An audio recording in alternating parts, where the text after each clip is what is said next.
A Child's Christmas in Wales by Dylan Thomas. Read by Michael Lyons.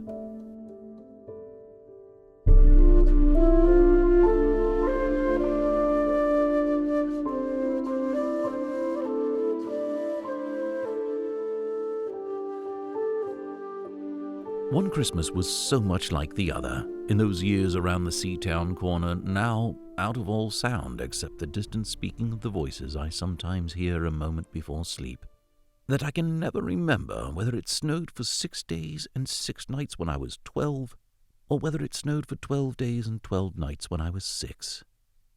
All the Christmases rolled down toward the two-tongued sea like a cold and headlong moon bundling down the sky that was our street.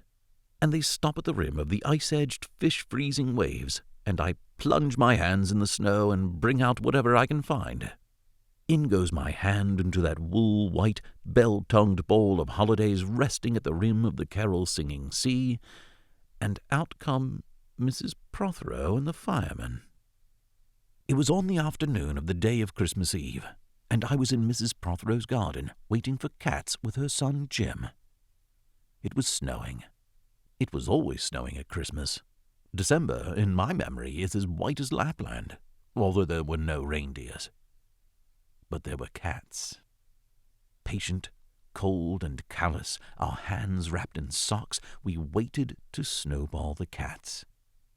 Sleek and long as jaguars, and horrible-whiskered, spitting and snarling, they would slide and sidle over the white back garden walls, and the lynx-eyed hunters, Jim and I, fur-capped and moccasin trappers from Hudson Bay, off Mumbles Road, would hurl our deadly snowballs at the green of their eyes. The wise cats never appeared. We were so still, Eskimo-footed Arctic marksmen, in the muffling silence of the eternal snows, eternal ever since Wednesday, that we never heard Mrs. Prothero's first cry from her igloo at the bottom of the garden. Or if we heard it at all, it was, to us, like the far-off challenge of our enemy and prey, the neighbor's polar cat. But soon the voice grew louder. "Fire!" cried Mrs. Prothero, and she beat the dinner gong, and we ran down the garden with the snowballs in our arms towards the house, and smoke indeed was pouring out of the dining room, and the gong was bombulating, and Mrs. Prothero was announcing ruin like a town crier in Pompeii. This was better than all the cats in Wales standing on the wall in a row. We bounded into the house, laden with snowballs, and stopped at the open door of the smoke-filled room. Something was burning, all right. Perhaps it was Mr. Prothero, who always slept there after midday dinner with a newspaper over his face. But he was standing in the middle of the room saying, "A fine Christmas," and smacking at the smoke with a slipper. "Call the fire brigade," cried Mrs. Prothero as she beat the gong. "They won't be here," said Mr. Prothero. "It's Christmas." There was no fire to be seen, only clouds of smoke, and Mr. Prothero standing in the middle of them, waving his slipper as though he were conducting. "Do something," he said, and we threw all our snowballs into the smoke. I think we missed Mr. Prothero, and ran out of the house to the telephone box. "Let's call the police as well," Jim said, "and the ambulance. And Ernie Jenkins, he likes fires." But we only called the fire brigade. And soon the fire engine came, and 3 tall men in helmets brought a hose into the house, and Mr. Prothero got out just in time before they turned it on. Nobody could have had a noisier Christmas Eve.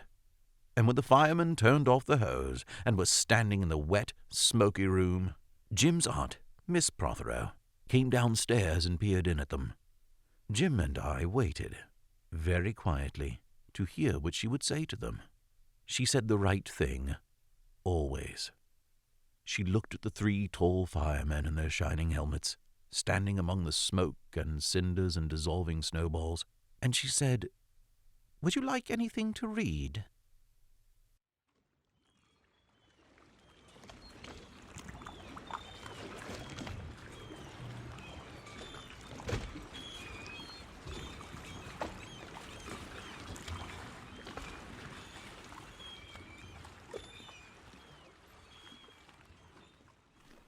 Years and years ago, when I was a boy, when there were wolves in Wales, and birds the colour of red flannel petticoats whisked past the harp-shaped hills, when we sang and wallowed all night and day in caves that smelt like Sunday afternoons in damp front farmhouse parlours. And we chased with the jawbones of deacons, the English and the bears, before the motor car, before the wheel, before the duchess-faced horse, when we rode the daft and happy hills bareback. It snowed, and it snowed. But here a small boy says, "It snowed last year, too. I made a snowman, and my brother knocked it down, and I knocked my brother down, and then we had tea." But that was not the same snow, I say. Our snow was not only shaken from whitewash buckets down the sky. It came shawling out of the ground and swam and drifted out of the arms and hands and bodies of the trees.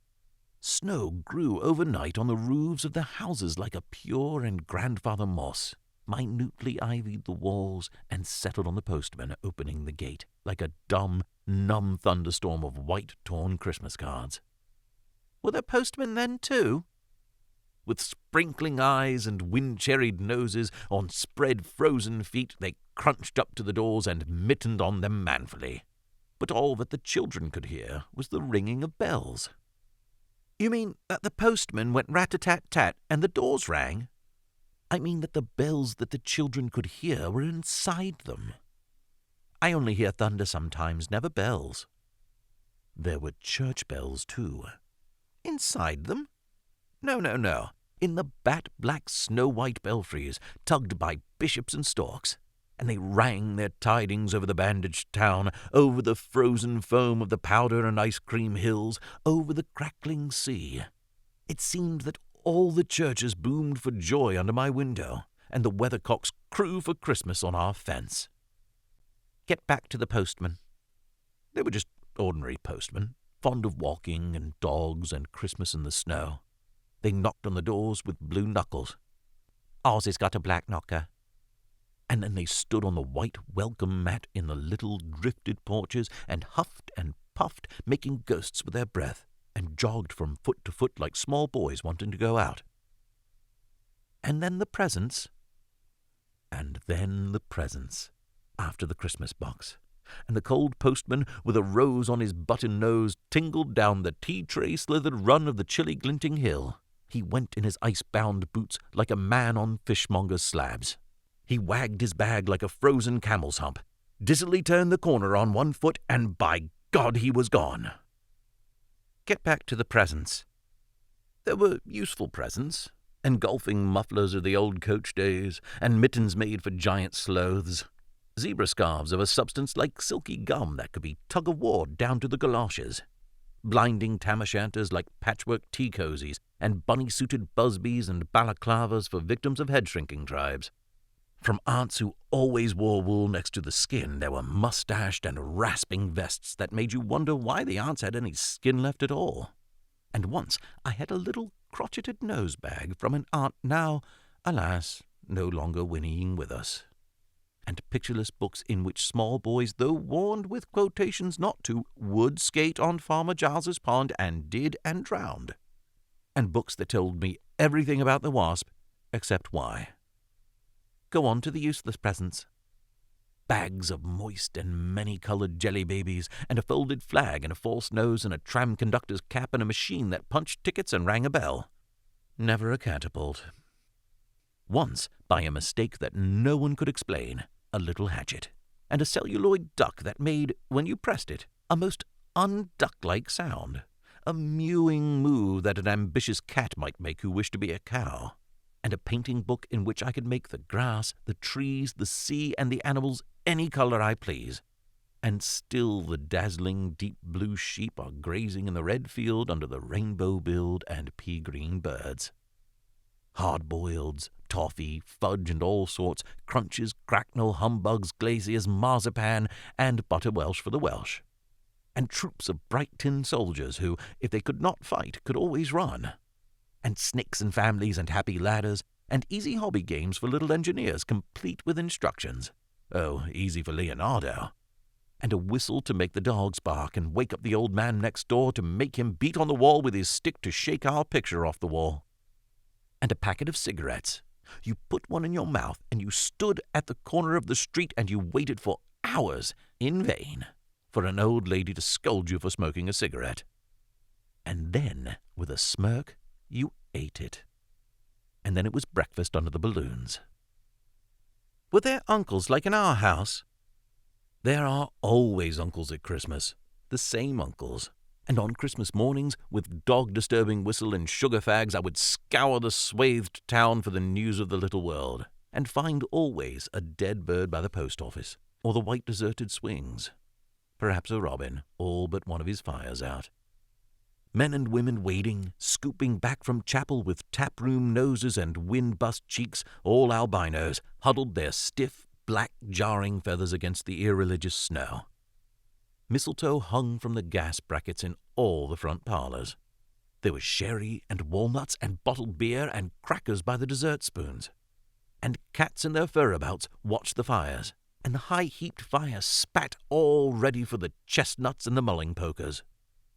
Some few large men sat in the front parlors, without their collars, uncles almost certainly, trying their new cigars, holding them out judiciously at arm's length, returning them to their mouths, coughing, then holding them out again, as though waiting for the explosion. And some few small aunts, not wanted in the kitchen, nor anywhere else for that matter, sat on the very edges of their chairs, poised and brittle, afraid to break, like faded cups and saucers.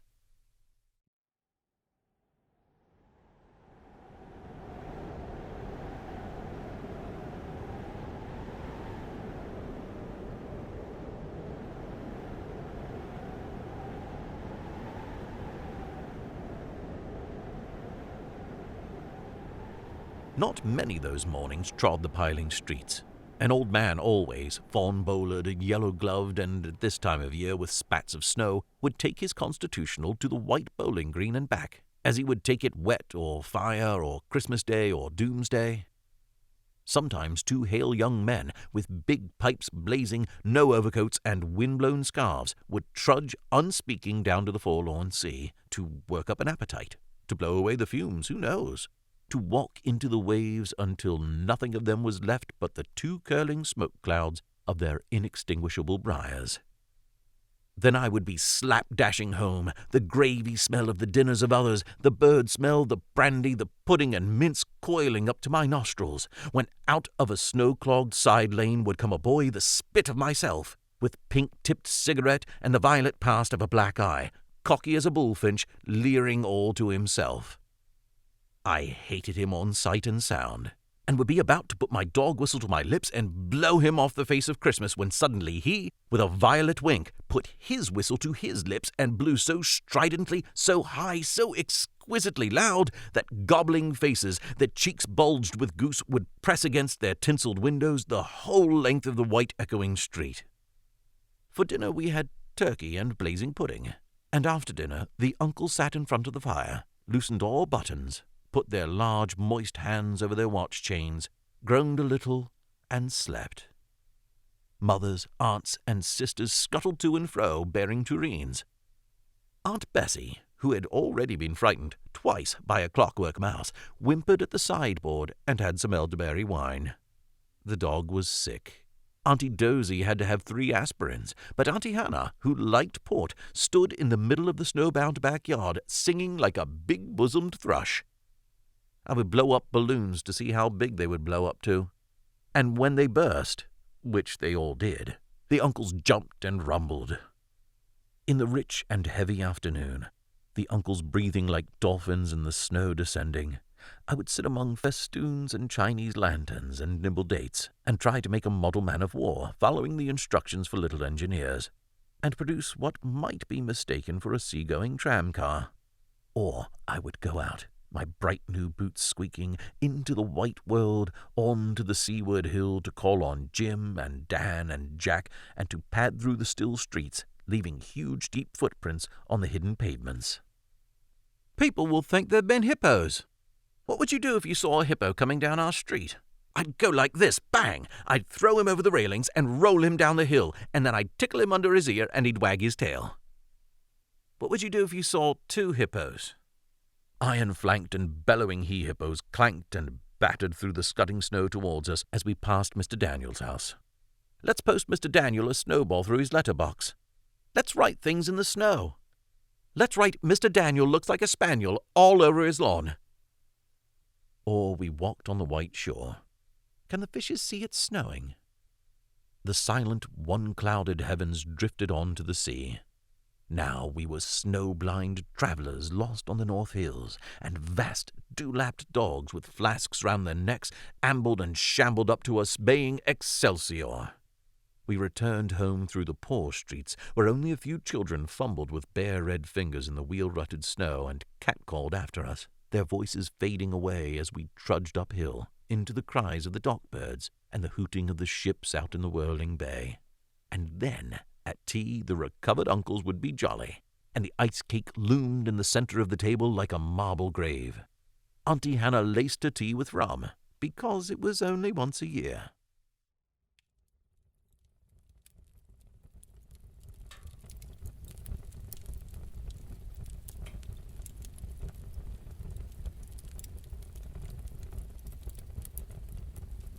Bring out the tall tales now that we told by the fire as the gaslight bubbled like a diver. Ghosts wooed like owls in the long nights when I dared not look over my shoulder. Animals lurked in the cubbyhole under the stairs where the gas meter ticked. And I remember that we went singing carols once, when there wasn't the shaving of a moon to light the flying streets. At the end of a long road was a drive that led to a large house. And we stumbled up the darkness of the drive that night, each one of us afraid, each one holding a stone in his hand, in case, and all of us too brave to say a word. The wind through the trees made noises as of old and unpleasant and maybe web-footed men wheezing in caves. We reached the black bulk of the house. What shall we give them? Hark the herald? No, Jack said. Good King Wenceslas, I'll count 3. 1, 2, 3, and we began to sing, our voices high and seemingly distant in the snow-felted darkness round the house that was occupied by nobody we knew. We stood close together near the dark door. Good King Wenceslas looked out on the feast of Stephen. And then a small, dry voice, like the voice of someone who has not spoken for a long time, joined our singing. A small, dry eggshell voice from the other side of the door. A small, dry voice through the keyhole. And when we stopped running, we were outside our house. The front room was lovely. Balloons floated under the hot water bottle gulping gas. Everything was good again and shone over the town. Perhaps it was a ghost, Jim said.